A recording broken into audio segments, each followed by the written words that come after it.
Buenas tardes, compañeros. Vamos a iniciar la transmisión del día de hoy.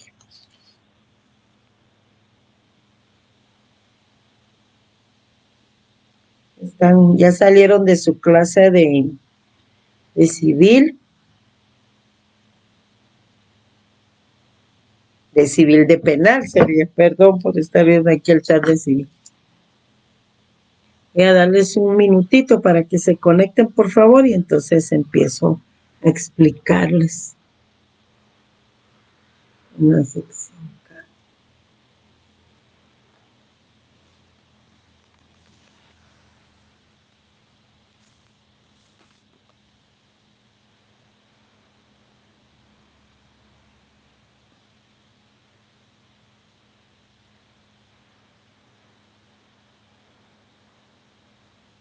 ¿Cómo van? Como que no se hubieran conectado muchos.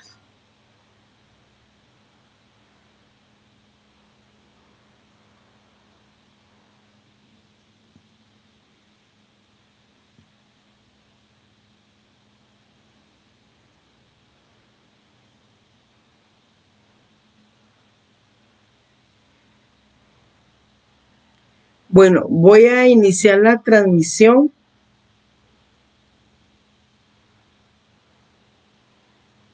Aquí les estoy mandando un mensaje al chat.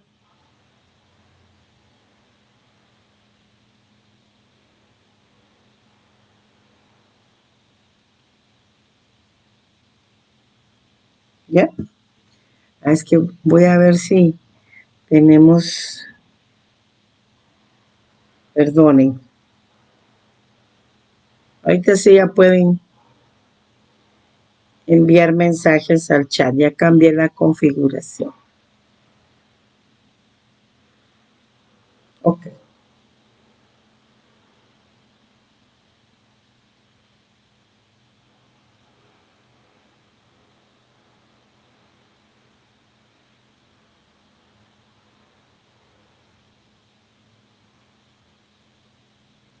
Empezamos entonces, pienso con la transmisión. Vamos a ver cuántos.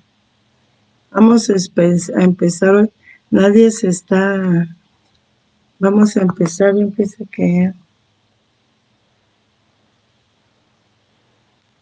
Permítanme.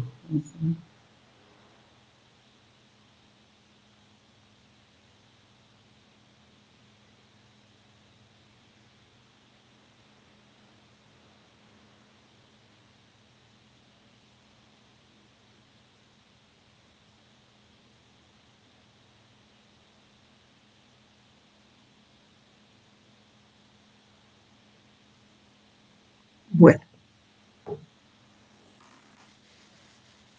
¿Empezamos? Vean, les estoy pidiendo que por favor me indiquen cuántos se conectan. Ahí les estoy escribiendo a su chat, por eso estaba viendo el chat, porque voy a evaluar para que pasemos a otra plataforma, porque no veo que se conecte mucho, entonces también lo podemos hacer por otra forma, por otra plataforma, ¿verdad? Porque fíjense que estoy viendo que es como la mitad, entonces la mitad no mira la clase. No tiene razón de ser así. Empecemos. Háganme el favor de ir. Voy a no, mejor dejemos eso. Después voy a pasar asistencia para la próxima. Bueno, entonces veamos, ahí tienen sus guías. Buenas tardes a todos. Ahí tienen sus guías 33, 34, 35 y 36 para que sean explicadas hoy, todas relacionadas con el tema del matrimonio. El matrimonio es un tema que iniciamos en la clase pasada, ¿recuerdan? Entonces ya tenemos su definición, tanto legal como doctrinaria. También ya tenemos entendido cuál es la posición que existe en cuanto a su naturaleza jurídica. Y vimos los sistemas matrimoniales, y cuando los vimos, comentamos entonces que el sistema matrimonial que adopta nuestra legislación es el sistema civil, ¿de acuerdo? Bueno, entonces vean, ahí estamos ahorita ya con la Gracias por la información. Gracias, compañeros, muy amables. Sí, pues, ya vieron, es la mitad de la clase en la que se conecta. Gracias. Y al finalizarme, muy amables. Entonces, hoy sí continúo. Entonces, vean, ahí tienen su guía 33. Continuamos entonces con el tema del matrimonio. Ahora lo que vamos a ver son los requisitos personales para que el mismo sea válido, ¿verdad? Y también tenemos los requisitos legales para su celebración, que se dividen en elementos formales o requisitos formales y requisitos solemnes. Cuando hablamos de los requisitos formales, pues nos referimos a la integración del expediente matrimonial previo a la celebración del mismo en una ceremonia, en donde ahí se cumplen con los requisitos solemnes, ¿verdad? Propiamente en la celebración del matrimonio. Tenemos entonces que los requisitos personales para la validez del matrimonio, pues el maestro Fonseca los divide en dos partes. Los primeros en los requisitos de existencia y luego en los requisitos de validez. En los requisitos de existencia encontramos la diversidad de sexos, que la tenemos regulada en nuestra legislación, el consentimiento de los contrayentes y la intervención del funcionario competente para ser autorizado el matrimonio. Luego tenemos entre los requisitos de validez, pues ahí encontramos la capacidad. Nuestra legislación solicita la capacidad de ejercicio, o sea, la libre aptitud, la adquirimos cuando cumplimos 18 años de edad. El consentimiento y las formalidades con las que ha de cumplirse, que todas están reguladas en el artículo 93 del Código Civil. No olviden tener sus guías, por favor, sus respectivas leyes, su bolígrafo, y esto es bien importante para el momento en que estamos haciendo estos ejercicios en cuanto a la ley. En el Código Civil encontramos todos estos requisitos, ¿verdad? Encontramos que deben de tener capacidad legal, ahí lo tienen en el artículo 81. La libre aptitud para contraer matrimonio se establece los 18 años de edad como edad mínima para contraer matrimonio. Hay prohibición entonces de autorizar matrimonios entre personas menores de edad, ¿verdad? Personas menores de edad. Y luego tenemos el consentimiento y la aptitud de los contrayentes, que lo hemos regulado en el artículo 93, porque deben expresarse libremente, ¿verdad? Manifestar su consentimiento de tomarse como marido y mujer ante el funcionario y los testigos, ante el funcionario que autoriza el matrimonio y los testigos si es que participan. Los sexos diferentes y la ausencia de impedimentos. Todo esto regulado en el artículo 93 del Código Civil. El tema de los impedimentos es el que vamos a tratar la semana entrante. Y es que, existen impedimentos legales que permiten regular en qué casos no debe de autorizarse un matrimonio, ¿verdad? Y si en caso se hiciere, pues provocan la nulidad del mismo y hasta sanciones para el funcionario que lo autorizó. Por ejemplo, es un impedimento absoluto el celebrar un matrimonio entre parientes consanguíneos, ¿verdad? Es un impedimento, es una prohibición, ¿verdad? Existe una prohibición. También celebrar un matrimonio con una persona que ya está casada o unida de hecho, o en unión de hecho declarada, también es un impedimento absoluto. Y como les repito, pues este tema de los impedimentos es el próximo que vamos a analizar ya en nuestra clase del día martes. Luego tenemos que hay que cumplir con requisitos legales para su celebración. Hay requisitos formales, como les comentaba, y requisitos solemnes, ¿verdad? Los requisitos formales se refieren a la integración de ese expediente matrimonial y los requisitos solemnes a la celebración del mismo en una ceremonia. Entre los requisitos formales hay elementos personales y hay elementos materiales. Los elementos materiales están constituidos por todos los documentos que deben de aportarse para la integración de ese expediente. Entre los elementos personales, obviamente, pues en primer lugar están los contrayentes, ¿verdad? Si no, no va a haber un matrimonio.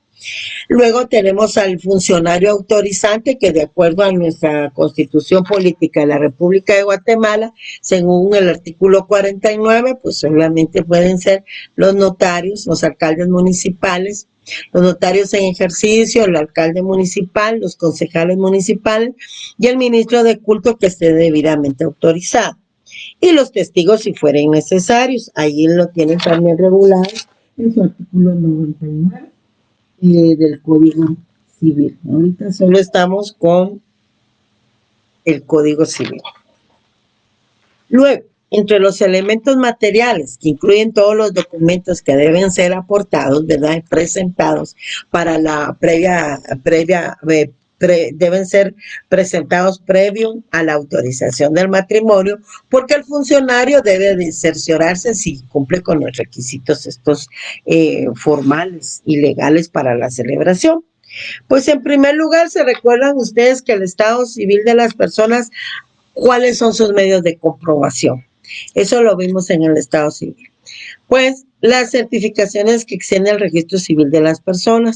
Por eso es que si desean contraer matrimonio, pues lo primero que hay que aportar son las certificaciones de nacimiento de cada uno de los contrayentes. Luego los documentos de identificación personal, que son los DPI el DPI de cada uno, y la constancia de sanidad, que es obligatoria para ambos casos según el artículo 97. Pero también, vean, en el artículo 97 está la constancia de sanidad obligatoria para ambos cónyuges, ¿verdad? Pero también están los casos en los cuales no es necesario presentar la certificación, que lo tienen ahí regulado en la segunda parte del artículo 97. Pues no están obligados a presentarlos las personas que residen en lugares en que se carece de médico y cirujano colegiado activo, o en centros de atención médica públicos o de centros de atención médico públicos y quienes hubieran tenido relaciones de hecho que hagan innecesario dicho certificado. Ahí no es obligatorio entonces presentar la constancia de sanidad que es obligatoria, pero con sus casos de excepción. Posteriormente a esto, tenemos los requisitos legales para su celebración, pero en los requisitos solemnes. Y los requisitos solemnes se refieren ya a la celebración del matrimonio. Todos estos requisitos solemnes los encontramos acá en el artículo 98 del Código Civil, ¿verdad? Pero ya que hayamos presentado todos los documentos, entonces, ¿qué debe de hacer el funcionario? Verificar y cerciorarse, según el 98, de la capacidad de los contrayentes y cumplidos en su caso los requisitos que exigen los artículos anteriores, y señalará, si lo solicitan los contrayentes, día y hora para la celebración del matrimonio o procede a su celebración en forma inmediata. Ahí estamos entonces ante la celebración del matrimonio en los requisitos solemnes, ¿verdad? Para eso, entonces, se señala día y hora para celebrar la ceremonia, y estando presentes los contrayentes, el funcionario procede el funcionario que debe de autorizar el matrimonio, proceden de conformidad con la ley a dar lectura a los artículos que por mandato legal debe realizarse, ¿verdad? Entonces, vean, están los contrayentes, según el 99, entonces el funcionario que va a autorizar el matrimonio, ya sea el notario, el concejal, el alcalde, el ministro de culto, debe dar lectura a ciertos artículos. De conformidad con este artículo 99, el funcionario debe dar lectura al artículo 78 y del 108 al 112 del Código Civil. Por favor, quiero que verifiquen ahí, porque los artículos 113 y 114 están derogados, ¿verdad? Deben recibir de cada uno de los cónyuges su consentimiento expreso de tomarse respectivamente como marido y mujer, y enseguida pues entonces ya se declaran unidos en matrimonio. Debe también, deberán ser aceptada y firmada el acta por los cónyuges y los testigos en su caso, si los hubiera, es un elemento personal formal. Si los hubiera, también pues, deben de poner la impresión digital los que no puedan firmar y además del funcionario que lo autorice. Además de esto, entonces, ya que se ha efectuado el matrimonio, el funcionario que lo está autorizando debe entregar una constancia del mismo. Se recuerdan que nuestro sistema matrimonial es el civil y yo les comentaba que varios me podían decir, pero si yo voy a una boda religiosa, después hay una fiesta, esa boda de la iglesia, le llaman otros ahí. Pues, pero como nuestro sistema es el sistema civil, primero debe realizarse para darle legalidad a esa unión el matrimonio civil, ¿verdad? Bajo el sistema civil. Por eso es que el funcionario les entrega a ustedes constancia de que ya se casaron con doña Chonita, por ejemplo, para que acudan ya con su respectivo sacerdote o pastor y ya puedan celebrar su matrimonio bajo el sistema religioso. Pero recuerden que el sistema religioso en nuestra legislación no produce efectos legales, solamente el civil. Y por eso es que se celebra primero el matrimonio civil, se le entrega constancia y con esa constancia ya ustedes pueden celebrar su matrimonio religioso si quieren, porque tampoco es obligatorio, ¿verdad?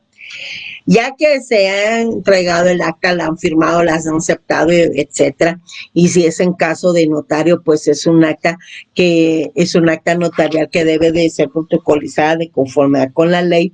Entonces deben de enviarse avisos ¿a dónde? Al Registro Civil de las Personas del Registro Nacional de las Personas, o sea, al RENAP, ¿verdad? Pero al Registro Civil.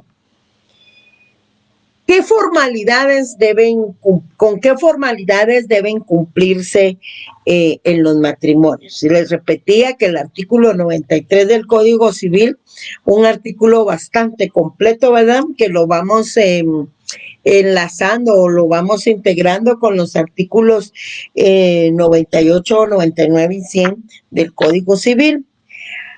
Regula que las personas civilmente capaces que pretendan contraer matrimonio lo deben manifestar ante el funcionario competente de la residencia de cualquiera de los contrayentes. Este funcionario recibirá bajo juramento de cada uno de ellos, bajo juramento legalmente, bajo juramento de cada uno de ellos deben estar legalmente identificados, ¿verdad?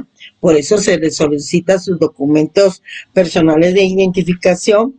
Debe existir una declaración sobre los puntos que se hacen constar en acta como los siguientes: los nombres y apellidos, edad, estado civil, vecindad, profesión, oficio, nacionalidad y origen, nombre de los padres, nombre y de los abuelos si lo supieran, ausencia de parentesco entre sí que impida el matrimonio, porque entonces existiría la participación en un impedimento legal, y ahí lo regula bien a continuación, no tener impedimento legal para contraverlo, y régimen económico que adopten si no presentan escritura y capitulaciones matrimoniales, así como la manifestación expresa que no están legalmente unidos no están legalmente unidos de hecho o casados con tercera persona, ¿verdad?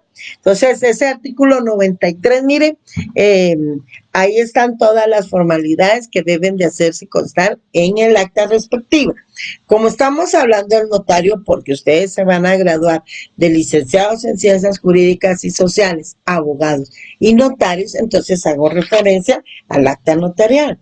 Pero en el 101 del Código Civil, vean, están las actas de matrimonio. Y ahí regula que las actas de matrimonio serán asentadas en un libro especial que deberá llevar las municipalidades para los alcaldes y los concejales. Para los notarios, entonces se hará constar el matrimonio en acta notarial que deberá ser protocolizada. y los ministros de los cultos en libros debidamente autorizados por el Ministerio de Gobernación.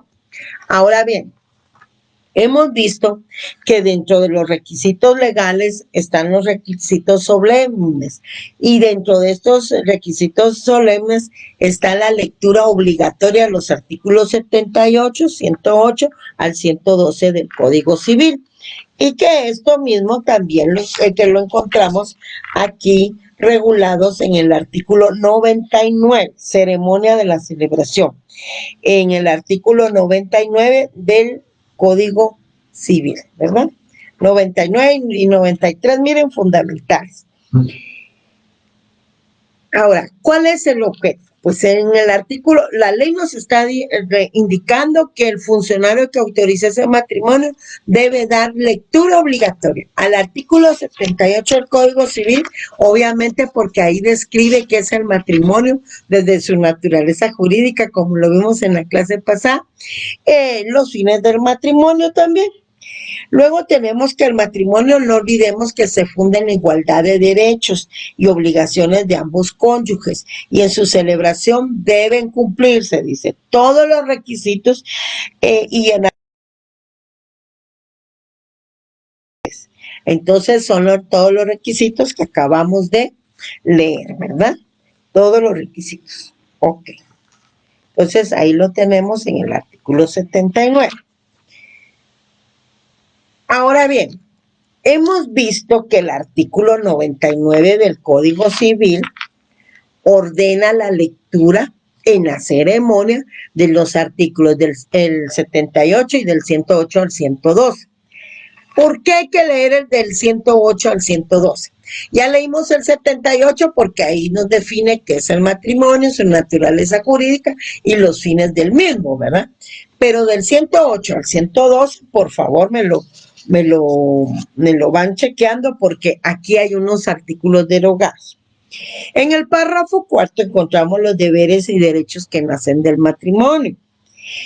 Por ejemplo, empezamos con el 108, el derecho que tiene la mujer de agregar a su apellido, de agregar a su propio apellido el de su cónyuge, ¿verdad? Por eso las mujeres agregan el famoso de. Entonces, incorporando el apellido de su cónyuge, ¿verdad? Es un derecho, lo pueden conservar siempre, a excepción de que el matrimonio se disuelva por divorcio o bien sea declarado nulo o insubsistente. Entonces, aquí del artículo 108 al 112 están regulados los deberes y derechos de quienes, que nacen del matrimonio. Lo que yo les decía, que me interesa que tomen su código, es que el artículo 113 y 114 están derogados. ¿De acuerdo? Están derogados. Bueno, el 112, el 113 y el 114. Vayan chequeándolo porque si no van a estar comentando cosas ahí. En la guía 34, ¿ya? En la guía 34 volvemos a tener 3 cuadros, 3 columnas. Tenemos los deberes y derechos que nacen del matrimonio y yo lo incluyo del 108 al 115. El 115 es un artículo que no debe ser leído en la ceremonia de celebración del matrimonio, solo la ley nos indica del 108 al 112. Pero el 115 es importante que lo sepan porque se refiere a la representación de la mujer cuando no están de acuerdo los cónyuges, entonces debe hacerse una solicitud al juez de familia, ¿verdad? Y ahí lo regula. Y nos indica también 3 casos en los cuales no es necesaria la declaración judicial para que la mujer tenga la representación del matrimonio. Ya lo vamos a ver. Bueno. Entonces, ustedes tienen lectura obligatoria de estos artículos del 108 al 115 y el 78 y los demás que vamos indicando, ¿verdad? Por eso es que en las guías siempre tenemos lectura obligatoria del 78 al 115 y 49 constitucional. Ahí entonces en nuestra primera columna tenemos el listado de los deberes y derechos que nacen del matrimonio. Por eso es que ahí tenemos en primer lugar el derecho que tiene la mujer de agregar a su propio apellido el de su cónyuge. Repito, como es un derecho, tampoco es una obligación. La representación conyugal de los cónyuges corresponde a ambos, de acuerdo al artículo 109. El marido, de acuerdo al artículo 110, debe protección y asistencia a su mujer y está obligado a suministrarle todo lo necesario para el sostenimiento del hogar de acuerdo a sus posibilidades económicas. En el artículo 110 también se regula que ambos cónyuges tienen la obligación de atender y cuidar a sus hijos durante la minoría de edad en el segundo párrafo. Miren ahí en el segundo párrafo del artículo 110. De esa obligación se desprenden dos más instituciones que vamos a ver despuesito, pero sí las vamos a ver. Que es la afiliación matrimonial, o sea, el vínculo que une a padres e hijos dentro del matrimonio, y ahí lo tienen en cuanto a su regulación, y también el ejercicio conjunto separado de la patria potestad, que ahí está en el artículo 255. Entonces vean cómo esa segunda parte del artículo 110 del Código Civil genera dos obligaciones más, que es la afiliación matrimonial y el ejercicio conjunto o separado de la patria potestad regulado en el 255. La mujer deberá contribuir equitativamente también al sostenimiento del hogar según el artículo 111 en caso de tener bienes propios o desempeñar algún empleo, profesión, oficio o comercio, ¿verdad? Especialmente si el marido estuviera en la imposibilidad para trabajar y careciera de bienes propios, pues la mujer en ese caso cubrirá todos los gastos con los ingresos que ella reciba. Por eso es que en el artículo 112, siempre de su Código Civil, hay un derecho preferente de la mujer ante el sueldo, salario o ingresos del marido. Vean el 112. Entonces, hay ese derecho preferente, ¿verdad?, que tiene la mujer por las cantidades, pero vean, ¿por qué? Por las cantidades que correspondan para alimentos de ella y de sus hijos menores de edad. Entonces, ahí está el derecho a ser alimentado, que está regulado en el artículo 283 del Código Civil, que también vamos a ver posteriormente. Todas estas instituciones las vamos a analizar en su momento oportuno, ¿verdad? Entonces, a eso se refiere ese listado que les aparece ahí en su primera columna, ¿verdad? Que se originan y se originan, ¿verdad?, precisamente desde la lectura de esos articulados, de esos artículos del 108 al 112 y que se van relacionando con otros artículos siempre del Código Civil, como en el caso del derecho de alimentos, de la afiliación y la patria potestad. Luego tenemos que hay deberes y derechos recíprocos de los cónyuges, o sea, entre ellos. Aquí hemos visto, por ejemplo, derechos y obligaciones del marido hacia su mujer o de la mujer hacia su marido cuando tiene que contribuir equitativamente al matrimonio. Y también hay derechos y obligaciones que corresponden a ambos cónyuges, ¿verdad? Como por ejemplo el hecho de atender y cuidar a los hijos corresponde a ambos cónyuges, también la representación conyugal corresponde a ambos cónyuges. Entonces, estos deberes y derechos recíprocos de los cónyuges los encontramos, recíprocos, ¿verdad? Los encontramos regulados en el artículo 78. A otros autores les llaman fines del matrimonio. Ahí está el hecho de vivir juntos, ¿verdad? O sea, tener una vida en común. En el artículo 178 está el ánimo de permanencia, el procrear, alimentar y educar a los hijos. Entonces ahí ya está el derecho a ser alimentado, que está en el artículo 283. Alimentar a los hijos, dice como 5, pues también está ahí en el 3, ¿verdad? Porque en el 3 incluye procrear, educar y alimentar a los hijos, el auxilio mutuo, todos estos regulados en el artículo 78, y como les digo, unos les llaman deberes y derechos recíprocos de los cónyuges y otros les llaman los fines del matrimonio, pero es lo mismo. Los fines del matrimonio están regulados entonces en el artículo 78 del Código Civil.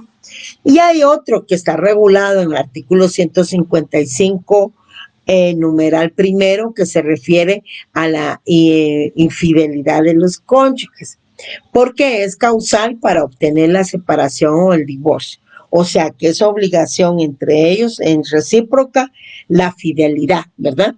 La fidelidad entre los cónyuges. Porque si hay infidelidad, repito, es causal para obtener o solicitar la separación o el divorcio en su caso. Solo lo tengo señalado acá, solo quiero que lo veamos y ya la separación y el divorcio pues van a ser debidamente explicadas en su oportunidad. Todo eso lo vamos a ver hoy. Entonces solo quiero que vean el 155, por favor, del Código Civil.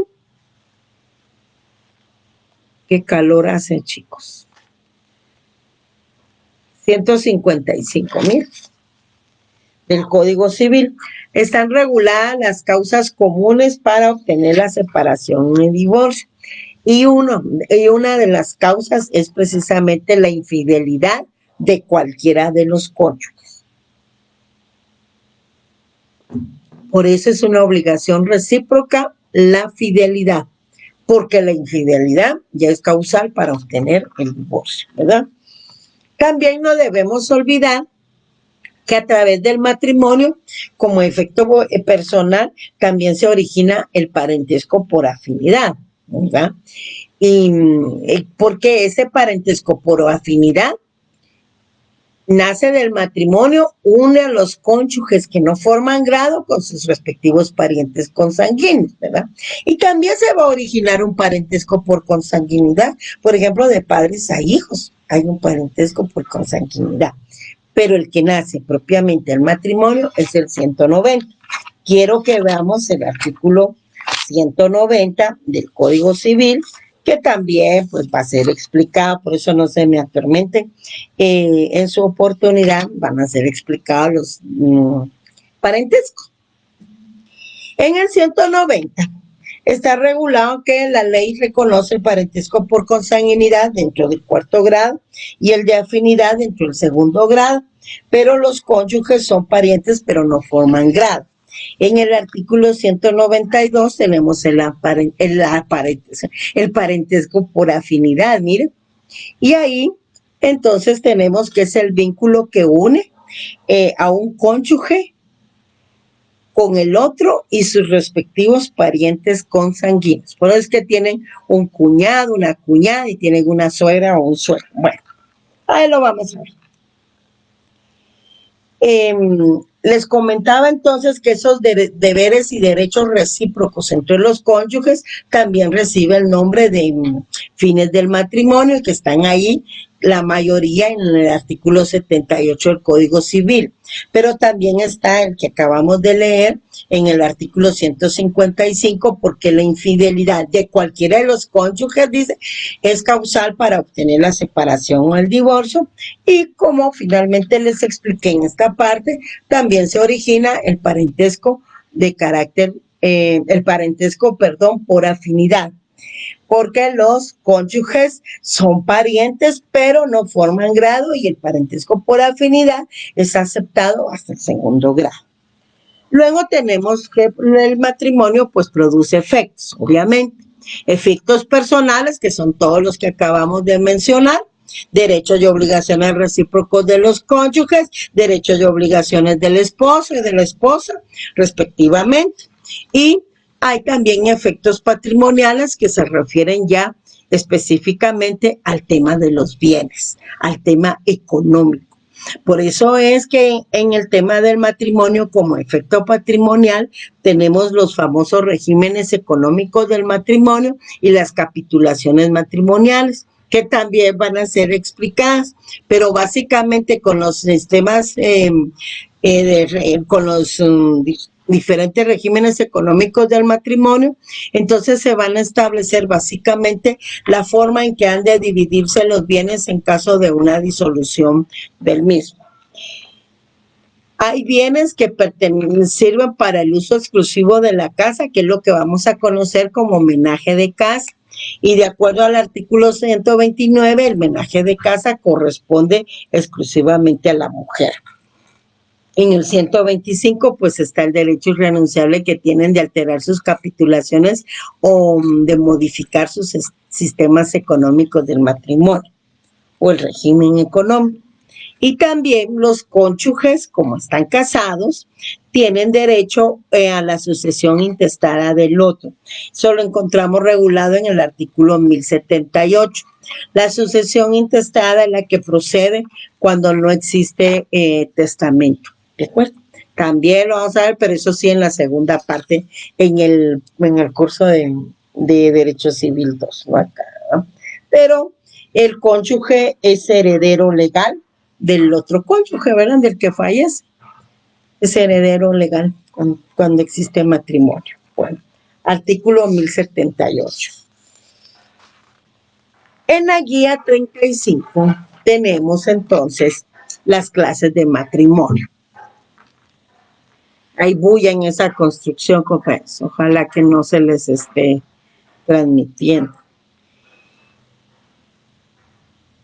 Esta es una clasificación didáctica, ¿verdad? Sí, tiene fines didácticos. Es sustentada por el maestro Alfonso Brañas. Él es el que nos indica cuáles son los matrimonios que pueden ser considerados como excepcionales y por qué, y cuando un matrimonio es ordinario. Y después ya deja al margen pues el matrimonio especial, ¿verdad? Porque se solicitan requisitos extraordinarios, ¿verdad? Extraordinarios. Dependiendo de la situación de cada uno. Entonces tenemos que un matrimonio es ordinario cuando se hace esa referencia a la nacionalidad. Es decir, un matrimonio celebrado entre guatemaltecos, pues es un matrimonio ordinario, ¿verdad? Y ya vimos con todos los requisitos que debe de cumplirse en su expediente matrimonial y como requisitos solemnes en la ceremonia. No hay ningún problema, ¿verdad? Son guatemaltecos entonces son guatemaltecos de origen, contraen matrimonio, es un matrimonio ordinario. Pero también hay matrimonios excepcionales. ¿A qué se debe ese término excepcional? Se consideran excepcionales precisamente porque existe supresión de determinados requisitos en el expediente matrimonial o bien lo autoriza una persona, o bien es autorizado por un funcionario diferente, ¿verdad? Ya vimos, de acuerdo a la Constitución Política de la República de Guatemala, en su artículo 49, pues quiénes son los funcionarios que están facultados para autorizar un matrimonio. Entonces vamos a analizar cada uno de los matrimonios para que veamos entonces en dónde está el carácter que lo hace excepcional, por ejemplo, ¿verdad? Acabamos de ver el ordinario y ya vimos que lo hace ordinario el hecho de que sean dos personas guatemaltecas, los contrayentes, quienes quieren casarse. Entonces, matrimonio ordinario. Y que en el excepcional pues supone la supresión de algunos requisitos en el expediente matrimonial y también se puede referir a la autorización del mismo por un funcionario diferente. Y ahí vamos. Uy, me dio como yo. Veamos entonces, para el maestro Brañas, todos los matrimonios tienen su fundamento legal. Todos los matrimonios están aquí y regulados en el Código Civil. Y por eso es que cada uno de los matrimonios tiene a la par su fundamento legal, ¿verdad? Bueno, tenemos un matrimonio en artículo de muerte. Ese matrimonio es excepcional porque, y lo tenemos regulado en el artículo 105. ¿Pero qué lo hace excepcional? Lo hace excepcional, bueno, que las personas no están ahí presentes ante el funcionario que va a autorizar el mismo sanas, pues. La ley solicita que en caso de enfermedad grave, ¿verdad? Grave, no por una rinitis, no por un catarrito, van a solicitar un matrimonio en artículo de muerte. Vea que se llama el matrimonio celebrado en artículo de muerte. No vayan a pensar que se celebra matrimonio entre los muertos o para después de la muerte, porque es muy común que lo confundan así. Veamos los requisitos que solicita por favor. En caso de enfermedad grave de uno o de ambos contrayentes, podrá ser autorizado el matrimonio sin observarse las formalidades establecidas. Pero eso no quiere decir que se vaya a celebrar un matrimonio en donde existe un impedimento absoluto o una prohibición legal. Entonces, siempre que no exista ningún impedimento ostensible y evidente que haga ilegal el acto, y que conste claramente el consentimiento de los contrayentes enfermos. El funcionario deberá constituirse, fíjense, constituirse en el lugar donde sea requerido, ¿verdad? Debe de ir al hospital, pues, ¿verdad? No sé, ya se está muriendo el contrayente o la contrayente o los contrayentes, entonces ahí acude. Existe otro matrimonio excepcional, que es el matrimonio de militares y miembros del ejército, pero que se encuentran en campaña o plazas sitiadas. Se encuentra regulado, vean ahí en el artículo 107 del Código Civil. ¿Cuál es lo excepcional ahí? Veamos. Los militares y demás individuos pertenecientes al ejército que se hallen en campaña o en plaza sitiada podrán contraer matrimonio ante el jefe del cuerpo de la plaza. Ante el jefe del cuerpo de la plaza o de la plaza, siempre que no tengan impedimento notorio que imposibiliten la unión. Dentro de 15 días determinada la campaña, pues, o levantado el sitio, se enviará el acta original ¿a dónde? Al registro civil que corresponda, o sea, el registro civil de las personas del Registro Nacional de las Personas, RENAP. ¿Cuál es lo excepcional acá? Pues vea, se está refiriendo a militares y demás individuos que pertenezcan al ejército, pero que estén en campaña o plaza sitiada. Les autorizan entonces que pueden contraer matrimonio ¿ante quién? Ante el jefe del cuerpo de la plaza, no ante un notario, no ante un ministro de culto debidamente autorizado, no ante el alcalde, no ante el concejal, y tiene la obligación, vean, de enviar en original el acta al registro civil de las personas. Entonces, eso lo hace excepcional porque no es ninguno de los funcionarios que encontramos regulados aquí en el 49 de la Constitución. Luego tenemos otro matrimonio excepcional, que es el matrimonio que se realiza con contrayente extranjero. O sea, un guatemalteco se casa con una extranjera o una guatemalteca con un extranjero. Vean esto. Artículo 96. El contrayente que fuera extranjero o guatemalteco naturalizado deberá comprobar en forma fehaciente su identidad y libertad de estado previamente a la celebración del matrimonio. Vean lo excepcional, por favor, subrayen, eso es lo excepcional. Se publicarán edictos ¿en dónde? En el diario oficial y en otro de mayor circulación por el término de 15 días, emplazando a denunciarlo a quienes sepan de algún impedimento legal para que se celebre el mismo. Si el matrimonio no fuera celebrado dentro de los 6 meses de publicación de los edictos, estos pierden entonces su efecto legal y si quieren contraer matrimonio tendrán que hacerse nuevas publicaciones. ¿Cuál es lo excepcional? Por eso les decía, en el matrimonio ordinario, o sea, el matrimonio que se celebra con contrayentes guatemaltecos, no hay que hacer ninguna publicación. Pero matrimonio con contrayente extranjero es excepcional porque deben de hacerse publicaciones, ¿sí?, en el diario oficial y en otra mayor circulación por el plazo de 15 días. Miren lo interesante, deben de realizarse esas publicaciones. Entonces, esas características, esos elementos que hemos ido comentando de la lectura, que se desprenden de la lectura de los artículos, es lo que los hacen excepcionales. Luego tenemos los matrimonios por poder. El matrimonio por poder está regulado en el artículo 85 siempre de nuestro Código Civil, y fíjense que faculta para que una persona que no, de los contrayentes, para que uno, si uno es en caso, uno de los contrayentes no puede estar presente en la ceremonia, entonces puede otorgar un mandato como un mandato especial para que en su representación se pueda celebrar el mismo, ¿ya? Veamos en el artículo 85, dice, el matrimonio podrá celebrarse por poder. El mandato, o sea, el contrato de mandato que debe otorgarse en escritura pública, debe ser especial. Ya nos vamos a ir entonces a leer los artículos 1690 y 1692 del Código Civil. Debe expresar la identificación de la persona con la que debe contraerse el matrimonio. O sea, todos los datos de doña Chonita.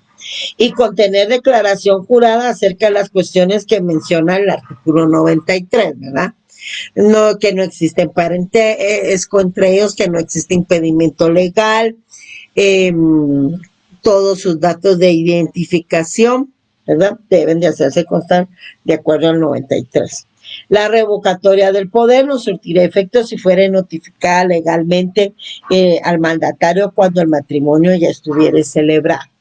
Vamos ahora entonces al artículo 1690 y 1692 del Código Civil, que está ya en el libro quinto, donde están regulados los contratos en la parte especial, no en las obligaciones en general.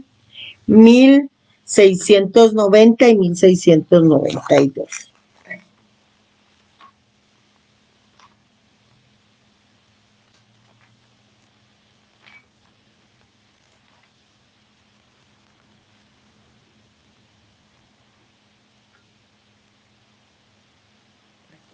Sí, 1690.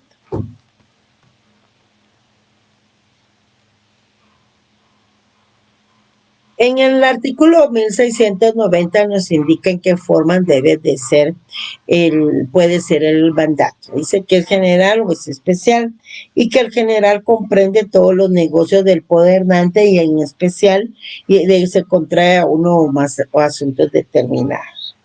En el artículo 1692 regula que se necesita poder especial para donar entre vivos, y el otro, contraer matrimonio. Y hay más, ¿verdad? Otorgar capitulaciones, pactar las bases referentes a la separación o al divorcio, demandar la nulidad o insusistencia del matrimonio, constituir patrimonio y reconocer hijos y negar paternidad, etc. Mandato especial. Entonces nos podemos casar, ¿verdad? Existe un matrimonio especial que es el matrimonio por poder. Luego tenemos el famoso matrimonio que es celebrado fuera de la República. ¿Cuántos se van a casar fuera de la República? Al extranjero se van a casar. ¿Será que ese matrimonio es válido o no? Veamos el 86, por favor. Regula el 86 que el matrimonio celebrado fuera del territorio nacional en la forma y con los requisitos que en el lugar de su celebración establezcan las leyes, producirá sus efectos legales en la República, a no ser, ojo, y volvemos con el tema que va a ser explicado el martes, a no ser que medie impedimento absoluto para contraerlo por alguna de las causas que determina este código. Los impedimentos absolutos los encontramos en el artículo 88. Solo vamos a darle una lecturita rápida porque, como les repito, ese es el próximo tema, ¿verdad? Impedimentos para contraer matrimonio. Casos de insubsistencia. ¿Tienen impedimento absoluto para contraer matrimonio? Primero, los parientes consanguíneos en línea recta y en la colateral los hermanos y medio hermanos. Luego los ascendientes y descendientes que hayan estado en línea. 3, las personas casadas y las unidas de hecho con personas distintas de su conviviente mientras no se haya disuelto legalmente esa unión o el matrimonio, ¿verdad? Ese es entonces el matrimonio celebrado fuera de la República. Una vez no exista la participación de un impedimento absoluto, entonces el matrimonio va a surtir efectos en la República, ¿verdad? Ahí lo tienen regulado en el 86. Y por último tenemos entonces el matrimonio que se celebra con contrayente que fue casado, es decir, con contrayente divorciado, ¿ya? En los matrimonios especiales. Ese lo encontramos en el artículo 95. El contrayente que fue casado, porque es para el contrayente que fue casado, debe presentar el documento legal que acredite la disolución del matrimonio a través de un divorcio o la insubsistencia del mismo, ¿verdad? Del matrimonio anterior. Entonces, primero acreditar eso, ¿verdad? Con la sentencia de divorcio o de insubsistencia del matrimonio. Luego, si hubiese tenido del matrimonio anterior, porque se va a contraer un nuevo matrimonio.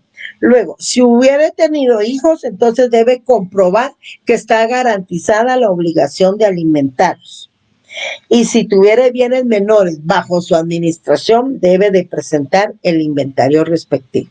Vean entonces los requisitos que solicita nuestra legislación para un matrimonio con contrayente que fue casado, o sea, un divorciado, para un matrimonio celebrado fuera de la República y para un matrimonio por poder, según el artículo 85. Bueno, ahora bien, ya para finalizar, tenemos entonces dos aspectos importantes que, y siendo uno de ellos, ya comentado tanto en la clase anterior y al principio de esta, que son los funcionarios que pueden autorizar el matrimonio, ¿verdad? Constitucionalmente ya vimos entonces que según el artículo 49 de la Constitución Política de la República de Guatemala, los funcionarios que pueden autorizar el matrimonio son los alcaldes municipales, los concejales, los notarios en ejercicio y los ministros de culto que estén debidamente autorizados por el Ministerio de Gobernación. Bueno, eso ya en repetidas ocasiones, yo creo que hasta ya los aburrí, hemos hecho los comentarios. Ahora bien, hay otra figura acá que son los famosos esponsales. ¿Qué son los esponsales? Pues existe la costumbre, ¿verdad?, de entregar bienes con promesa de matrimonio. La gran duda es si esos bienes que se entregan con promesa de matrimonio obligan a que se celebre la boda y en su caso también se está obligado a restituirlos. Los que son los famosos esponsales, o sea, los bienes que se entregan con promesa de matrimonio. Estos los encontramos regulados en el artículo 80, siempre en nuestro Código Civil. Y ahí regula que los esponsales, o sea, los bienes que se entregan con promesa de matrimonio, no producen obligación de contraer matrimonio, ¿verdad? No lo obligan.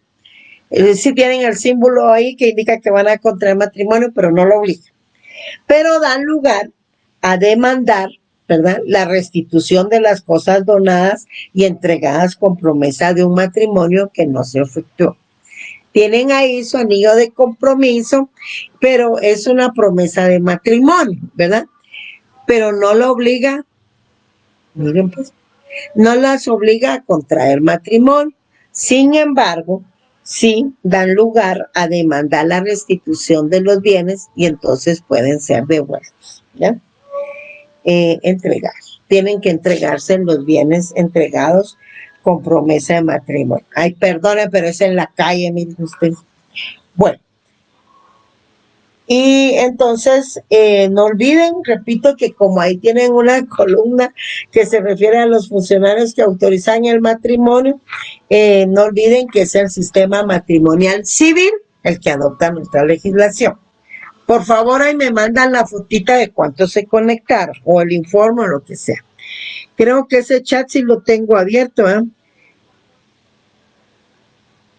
ya hay, sí, ya están haciendo preguntas.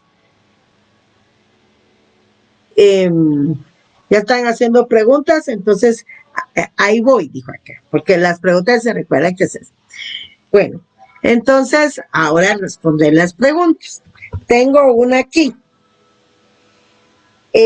Si hay una disolución de la unión de hecho, se puede contraer matrimonio con otra persona. Miren, la unión de hecho, para que sea válida, debe ser declarada legalmente. Ya vamos a ver en qué forma se es declarada, pero debe ser una unión de hecho declarada legalmente. En la unión de hecho no hay divorcio, lo que hay es cese, ¿verdad? Entonces ahí no. Entonces, al existir ese cese de la unión de hecho, entonces puede casarse con otra persona porque hay libertad de Estado, ¿verdad? Gracias. Entonces, permítanme, espérenme. Gracias, chicos, solo voy a tener aquí. Entonces, si hay cese de la unión de hecho, se puede contraer matrimonio con otra persona, por supuesto, puede, pero debe cesar primero la unión de hecho, ¿verdad? Porque se necesita la libertad de Estado. No olviden que el matrimonio y la unión de hecho también se inscriben aquí en el RENAP. Ahora, si un hombre y una o mujer quiere casarse con más personas, sí se le llama poligamia, pero ¿qué? No sé, así se le llama, no sé cuál es su pregunta. 116 conectados, llegaron hasta 125. 123, muchas gracias, correcto, y el matrimonio. Bueno, ¿hay alguna otra pregunta, por favor? ¿No? Ay, muchas gracias por las fotos que me mandan. Bueno, gracias. Siempre, si hay alguna novedad, yo siempre me comunico con ustedes. Sí, fíjese que según el artículo 96, muy buena pregunta. El artículo 96 dice que se publicarán edictos. Y edictos es de 2 en adelante, ¿verdad? Entonces puedes publicar perfectamente uno en el diario oficial y otro en el de mayor circulación. Se publicarán edictos. Lo que sucede es que para otras situaciones, como por ejemplo el cambio de nombre, se necesitan 3 publicaciones al inicio en el diario oficial y 3 en otro de mayor circulación. Y al final, una sola donde ya se aprueba. Entonces, por costumbre, como en otras instituciones, en otros trámites, se solicita 3 publicaciones, muchos lo hacen así, pero dice edictos, pueden ser entonces 2. ¿De acuerdo? Quiero ver la respuesta. Sí, ¿cuántos? No dice, ¿verdad? Pero uno en el diario oficial y otro en el de mayor circulación. Ya son 2 edictos. Edictos, dice la ley, no dice número. Edictos en plural son 2, ¿verdad? Porque uno es singular. Entonces, 2, plural, edictos. Y nuestra legislación sí dice, se publicarán edictos. Entonces, con 2 se hacen, ¿verdad? Muy buena pregunta. Buena pregunta porque, disculpen, dice, licenciada, ¿y entre primos se pueden casar? Buena pregunta porque fíjense, amigos, que eso es esa situación es el tema para nuestra próxima clase. Está regulado, es un impedimento absoluto, y entre los impedimentos para contraer matrimonio están los casos de insubsistencia. Mira ahí, no sé quién me lo mandó, Matías dice, está el artículo 88. Regula el artículo 88 que tienen impedimento absoluto para contraer matrimonio los parientes consanguíneos en línea recta y en lo colateral los hermanos y medio hermanos. Los parientes consanguíneos en línea recta. Luego ya vienen los ascendientes y descendientes, las personas que están casadas, los primos son parientes consanguíneos en 4º grado colateral, pero miren, no olviden que el artículo 93 regula nombres de los padres, de los abuelos. Vamos a ver. Fíjense que el artículo 93 del Código Civil regula que deben hacerse constar nacionalidad y origen, nombre de los padres y de los abuelos y los supera, ausencia de parentesco entre sí que impide el matrimonio. Tenemos entonces suficiente tema para discutir porque el artículo 88 del Código Civil, ay, ya tiré el lapicero, el artículo 88 del Código Civil regula que tienen impedimento absoluto para contraer matrimonio los parientes consanguíneos en línea recta y en lo colateral los hermanos y medio hermanos. Excuso decirte que los primos son parientes consanguíneos cuarto grado en la línea colateral. Entonces, en la próxima, y ahí les dejo de tarea, ¿de acuerdo? Si una pareja guatemalteca, siendo medio hermanos, se casa en un país donde es permitido ese matrimonio, acá en Guatemala, eso se los leí, hombre. Y eso se los leí, véalo usted, ya por eso sí quiero cambiar yo de plataforma, porque tenemos, ese es un matrimonio que es celebrado en el extranjero, pero ¿qué dice nuestra legislación en cuanto al matrimonio celebrado en el extranjero? O sea, fuera de la República. ¿Qué pasó? No pusiste atención entonces cuando leímos el artículo 86 y te lo dejo de tarea. Pero vean, gracias, gracias Sergio. El 86 dice que el matrimonio celebrado fuera del territorio nacional en la forma y los requisitos que en el lugar establezcan la ley producirá todos sus efectos en la República, a no ser que me dé impedimento absoluto para contraerlo por alguna de las causas que determina este código. Y leímos en esa primera oportunidad el 88. Quiere decir que no ponen atención, ¿verdad? Entonces ya aquí lo contesta un compañero. Muy bien, Sergio, no según el artículo 86. Ok, pongan atención entonces, porque entonces por gusto se transmite así, ni siquiera, quiere decir que no pones atención y menos, eso sería extraordinario que tuvieras tu código civil ahí para hacer algunas lecturas cuando lo estamos solicitando. Entonces, nos vemos, compañeros, ya no.